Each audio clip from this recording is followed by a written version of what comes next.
文化消息，咱来看长篇小说《台湾漫游录》伫2020年出版，英文的版本嘛伫台湾时间11月13来上市。这个英文的版本是入围美国国家图书奖，也就是美国文学界上界大的荣耀之一。这嘛是台湾文学头届入围，也那作者杨松祖伊嘛第20去美国的颁奖典礼。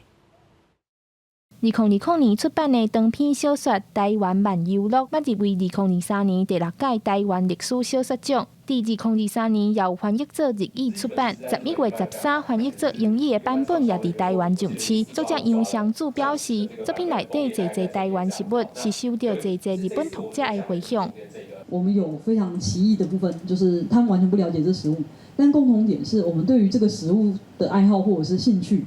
食物成为一个他们产生共鸣的东西，于是他们想来台湾看一看。作者表示，这本小说是以1930年代的台湾和日本统治做背景，描写一个日本查某囡仔来到台湾，甲台湾做翻译的查某囡仔做伙由北到南沿冲冠铁路食各种台湾小食。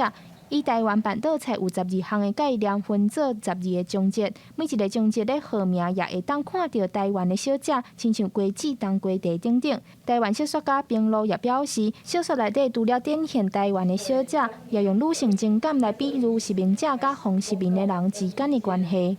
好的作品就是它能够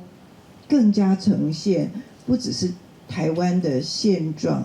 而且在你不知不觉之间，就看到台湾是一路是怎么走过来的，就是台湾怎么样变成